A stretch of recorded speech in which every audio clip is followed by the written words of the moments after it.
प्यारे बच्चों, आज हम बात करेंगे इलेक्ट्रोस्टैटिक की।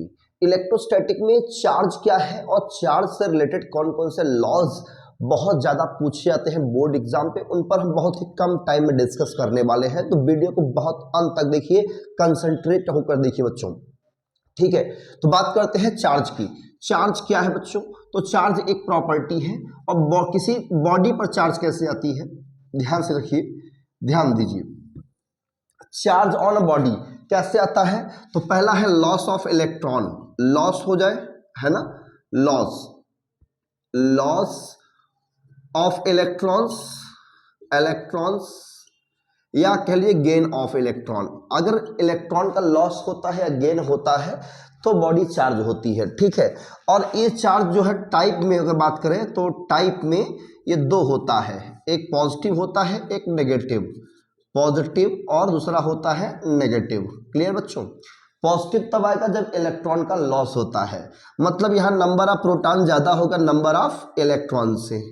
नेगेटिव कब आएगा बच्चों? जब इलेक्ट्रॉन गेन करेगा, तो नंबर ऑफ इलेक्ट्रॉन्स क्या होंगे? ज्यादा होंगे नंबर ऑफ प्रोटॉन से।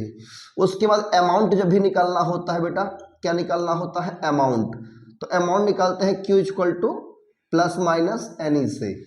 यहाँ n क्या है? नंबर ऑफ इलेक्ट्रॉन्स, और E है 1.6 इंटू 10 की पावर माइनस 19 कूलम्ब। इसकी SI यूनिट कूलम्ब होती है बच्चों। और आपको पता होगा लाइक चार्जेस रिपेल करते हैं, अनलाइक चार्जेस अट्रैक्ट करते हैं, ठीक है ना, यही बातें हैं। क्लियर? चार्ज क्वांटाइज्ड है, कंजर्वेशन रखता है, कंडक्शन की प्रॉपर्टी है, इंडक्शन की प्रॉपर्टी है, एडिटिविटी की प्रॉपर्टी है, बहुत सारी प्रॉपर्टीज ये शो करता है। बट बेसिकली आपसे ये चीज पूछेगा, charge Q equal to N E पर न्यूमेरिकल पूछ सकता है। क्वांटाइजेशन क्या होती है? तो चार्ज किसी बॉडी पर हो सकता है E, 2E, 3E dot dot dot any, है ना, ये क्वांटाइजेशन है।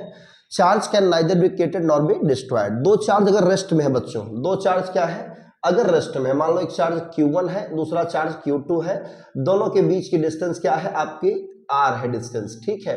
अगर ये रेस्ट में है तो इनके बीच लगता है इलेक्ट्रोस्टैटिक फोर्स, और उस फोर्स की वैल्यू हम क्या करेंगे? निकाल सकते हैं कूलम के लॉ से। तो ये इसको रिपेल करेगा और ये वाला इसको रिपेल करेगा, दोनों इक्वल अपोजिट फोर्स रहेंगे डायरेक्शन में, ठीक है।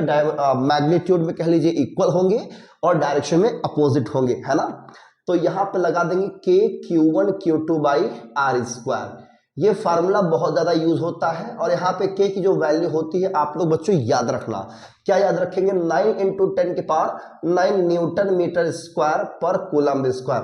वेरी इंपॉर्टेंट है बच्चों, बहुत ज्यादा इंपॉर्टेंट है, इस पर सवाल लगता है न्यूमेरिकल। और एक सवाल सबसे ज्यादा पूछता है आपसे इक्विलिब्रियम पे। किस पे? इक्विलिब्रियम। इक्विलिब्रियम जहां भी बात आ जाए बच्चों, वहां नेट फोर्स आपको क्या करना है? जीरो करना है, मतलब F1 इक्वल टू क्या कर देना है? F2, दो फोर्स बराबर करना है। That is clear?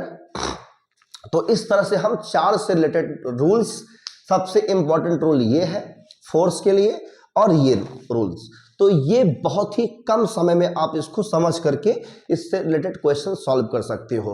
I hope ये आपको बहुत ही अच्छी तरीके से समझ में आ गया होगा। तो आप इसे पढ़ाई करिए, इस पर न्यूमेरिकल की प्रैक्टिस करिए।